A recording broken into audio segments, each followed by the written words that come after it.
Sometimes the deepest wounds don't come from strangers. They come from the people we chose to love, the ones we sacrificed everything for, only to have them pretend we never existed. Today, I want to share something that happened 2 years ago, something that still keeps me awake at night. It's about a wedding invitation, a young man's ambition, and the moment I realized that 28 years of love could be erased with a single sentence. My name is Eleanor Whitmore. I'm 83 years old now, a retired accountant who spent 40 years balancing other people's books, making sure every number added up correctly. I always believed life worked the same way, that if you invested love, patience, and sacrifice, the equation would balance out eventually. I was wrong. I met Robert in 1997 at a community fundraiser for the local library.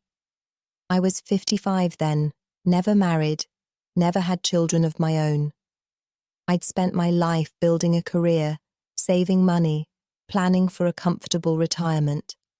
Robert was 58, a gentle man with kind eyes and rough, work-worn hands. He owned a small hardware store on Maple Street, the kind of place where everyone knew your name, and Robert knew exactly which screw you needed just by looking at your project. We married in 1998, a small ceremony at the courthouse. Robert brought something precious into my life, his 12-year-old son, Jason. Jason's mother, Caroline, had died of breast cancer 2 years earlier. The boy was still raw with grief, angry at the world, angry at his father for daring to find happiness again. I understood that. I didn't try to replace his mother. I would never presume to do that. I just tried to be present, to be steady, to be someone he could count on. Those first months were difficult. Jason would barely look at me. He'd eat dinner in silence, do his homework in his room, spend weekends with his friends rather than be home with his father and me. Robert worried constantly, but I told him to be patient. He's protecting his heart, I said. That's what we do when we've been hurt. I found small ways to reach him. Jason loved basketball, so I learned the rules, studied the players, watched games with him. At first, he'd just grunt responses to my comments, but gradually he started explaining plays to me, getting animated when his favorite team scored. When he mentioned struggling with algebra, I didn't push. I just left my old college textbooks on the kitchen table where he could see them. The next evening, he knocked on my bedroom door holding his homework. "Eleanor," he said quietly, "could you maybe help me with this?" We sat at the dining room table until midnight, working through equations. I showed him the tricks I'd learned in accounting, how to break complex problems into manageable pieces. When he finally understood, his face lit up with a smile I hadn't seen since I'd met him. "Thanks, Eleanor," he said. Then hesitantly, "You're actually pretty smart." "So are you, sweetheart," I replied. "You just needed someone to show you the way." That became our routine. Homework sessions several nights a week. I attended his basketball games, cheering from the bleachers even when it was freezing. When he caught the flu during his sophomore year, I sat by his bedside with cold compresses and soup, reading his assigned books aloud so he wouldn't fall behind in English class. One Sunday morning in 2000, about 2 years after I'd married Robert, Jason came downstairs for breakfast. He poured himself orange juice, then walked over to where I was making pancakes. He hugged me from behind, quick and awkward the way teenage boys do. "Morning, Eleanor, Mum," he mumbled into my shoulder. "Eleanor, Mum." I had to turn away so he wouldn't see the tears in my eyes. Robert's hardware store was struggling even then. Big box retailers were moving into the area, undercutting his prices. He worked 12-hour days just to break even. We lived modestly, a small 3-bedroom house, one used car between us, vacations that consisted of camping trips upstate. But Jason was thriving. His grades improved dramatically. By junior year, he was taking advanced placement classes, talking about college, dreaming big dreams. He wanted to be a doctor, specifically a cardiac surgeon. "I want to help people like the doctors who tried to save Mum," he told us one night at dinner. "I want to give other families more time together." Robert's face fell. We both knew what medical school cost. There was no way we could afford it. That night, after Jason went to bed, Robert and I sat in the dark living room. "He's so smart, Eleanor," Robert said, his voice breaking. "He could really do it, but I can't. I don't have the money." I took his hand. "We'll find a way." I'd been saving my entire working life. I had retirement accounts, CDS, bonds, carefully accumulated over 40 years of disciplined saving. I'd never spent money on luxuries, no expensive vacations, no fancy clothes, no sports car. I'd been building a nest egg for my old age, planning for the future. But Jason was the future. Over the next 8 years, from 2000 to 2008, I paid for everything. Jason's undergraduate degree at a private university, $50,000. Medical school tuition, fees, books, living expenses, another $200,000. Every semester I wrote another check, watched another chunk of my savings disappear. I sold my mother's antique jewelry collection, pieces she'd left me specifically for my retirement. I cashed out investment accounts I'd been growing since my 20s.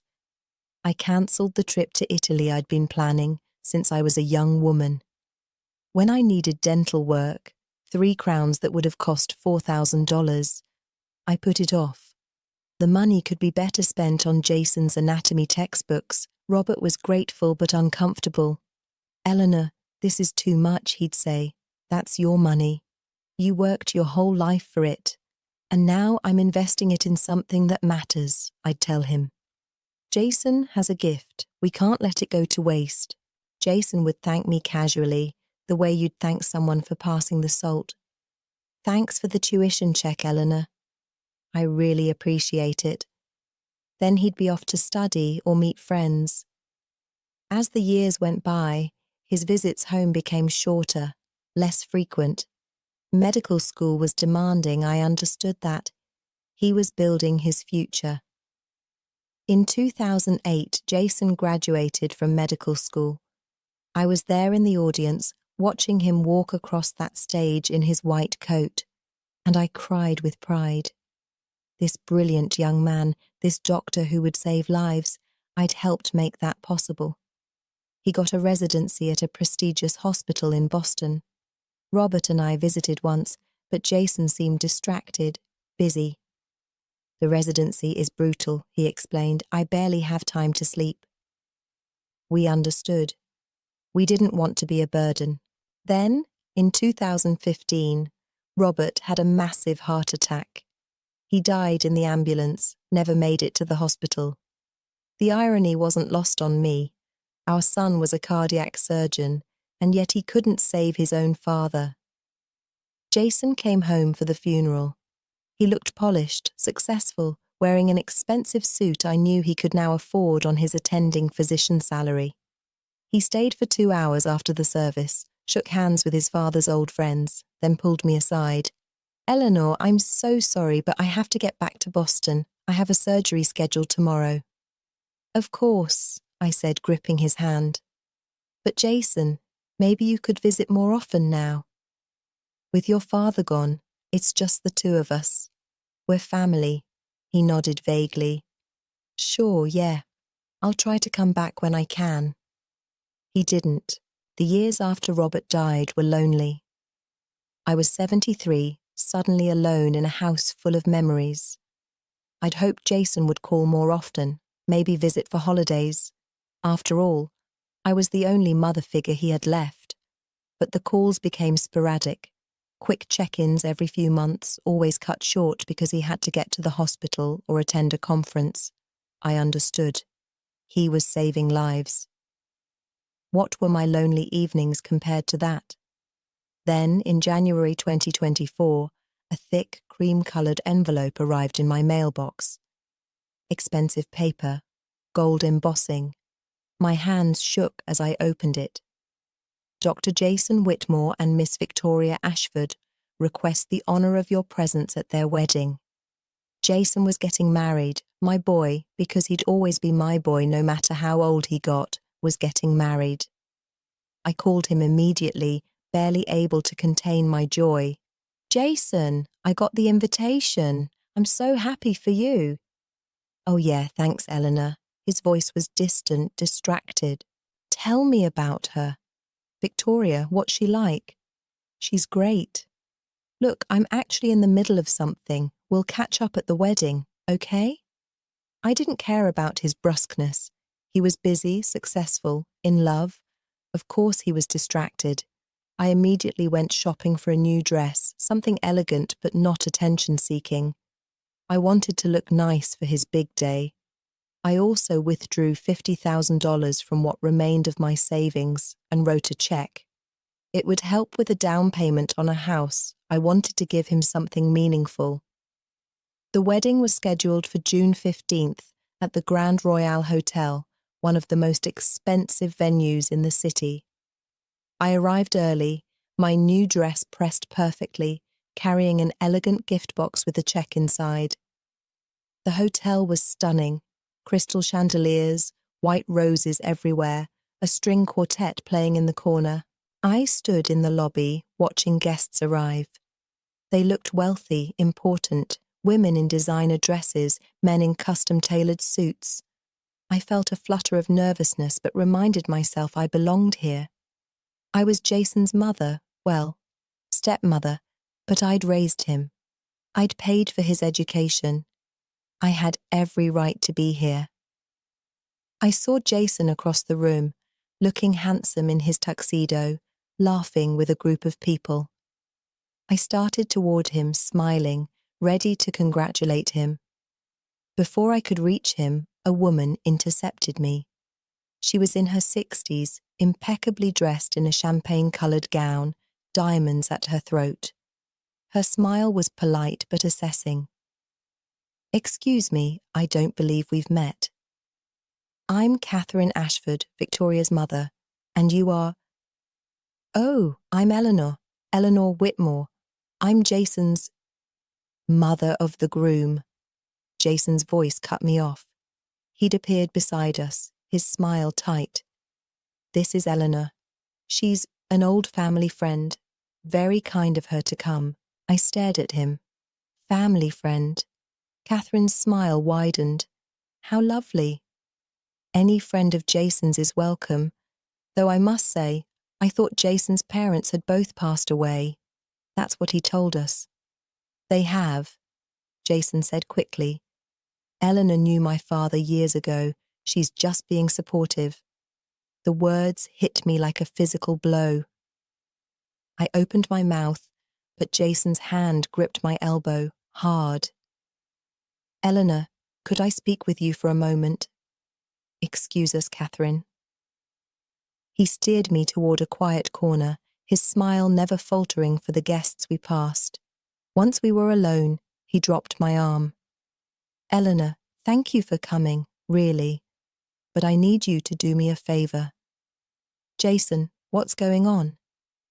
Why did you tell her I'm just a family friend? He sighed, running his hand through his hair. Look, it's complicated.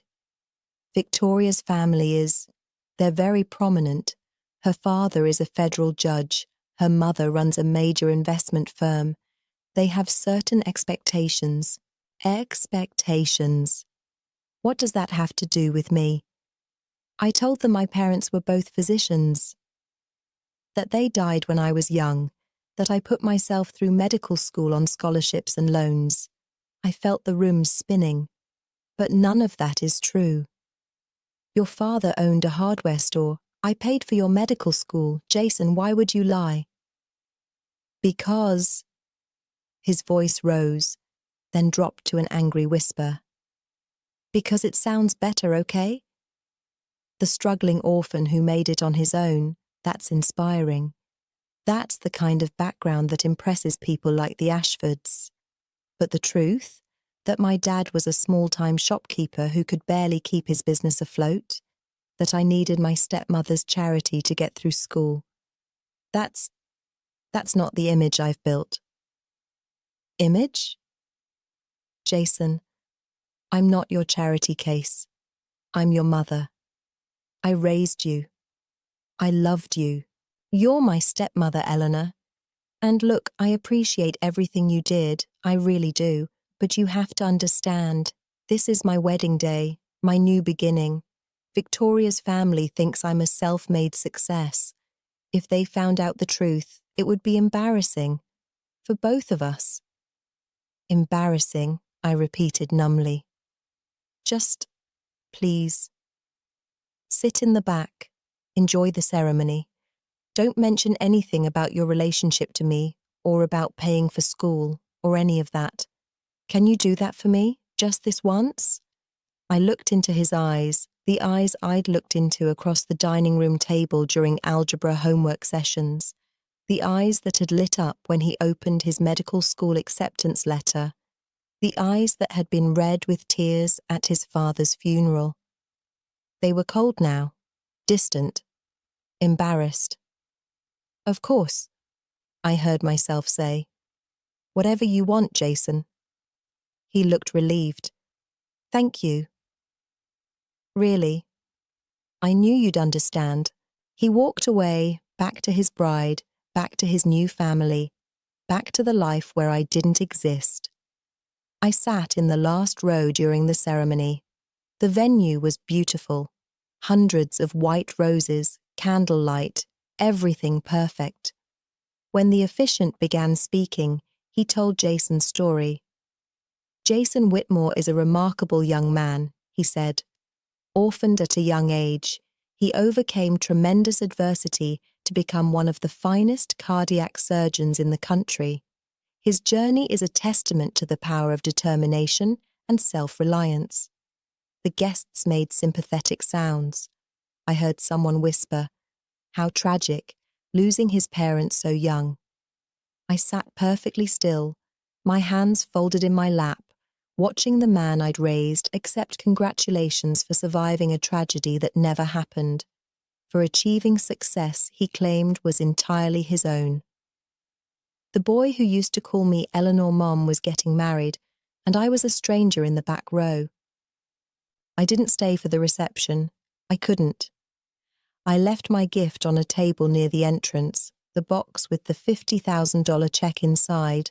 No card. He'd know who it was from. I took a taxi home, still in my new dress, and sat in my empty house as the sun set. 3 weeks later, I got a text message, just a text. Eleanor, thank you for the generous gift. I deposited the check. I think it's best if we don't stay in contact going forward. I have a new life now, and it's easier for everyone if we make a clean break.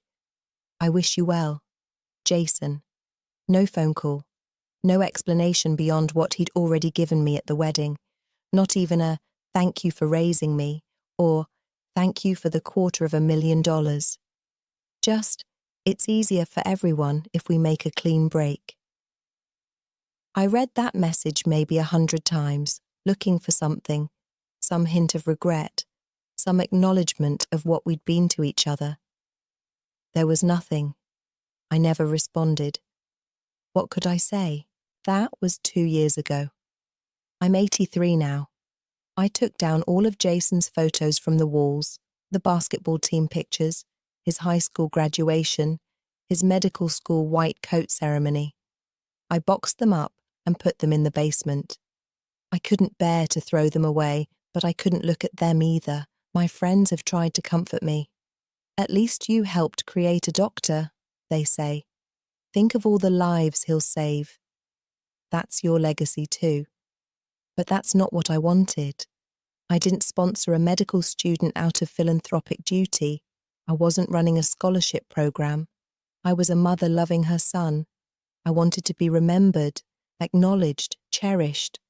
I wanted him to introduce me at his wedding and say, "This is Eleanor." She's the reason I'm standing here today. Instead, I got erased. Last month, I contacted my attorney and changed my will. What's left of my savings, about $130,000, will go to a foundation that supports orphans. I specified that it must be given anonymously. No plaques with my name, no recognition, no thank you letters. Because I've learned something in these 83 years, something I wish I'd understood earlier. Giving with the expectation of gratitude is just another form of transaction. And when the other person refuses to pay their debt, you're left with nothing but bitterness. But here's the thing. I don't regret helping Jason. I don't regret the money, or the time, or the love. What I regret is expecting him to carry the weight of my sacrifice, to feel obligated to acknowledge me, to love me back in the way I loved him. He was 12 when I met him, traumatized by his mother's death, and I chose to love him. That was my choice, my decision. He didn't ask me to empty my retirement accounts. He didn't promise to be the grateful son I imagined. I projected all of that onto him, my dreams of family, my hopes for connection, my need to matter to someone. The truth is, some people accept everything you give them and still feel no obligation to keep you in their lives. That's not forgetting, that's deliberate erasure. And it's more painful than simple ingratitude because it's intentional. Jason didn't forget me.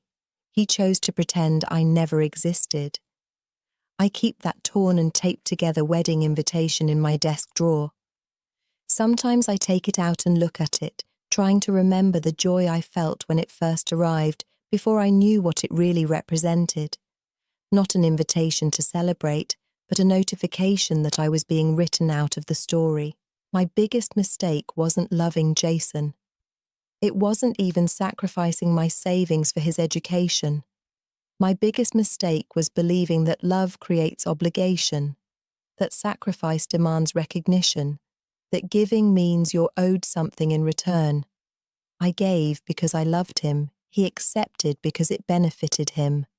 Those were two separate transactions, and I was the only one who confused them. If I could go back, would I do it differently? I honestly don't know. Part of me wants to say yes, I'd keep my money, protect my heart, maintain boundaries. But another part knows I'd probably make the same choices, because that's who I am. I see someone I love struggling, and I help. That's not conditional. That's not transactional. That's just love.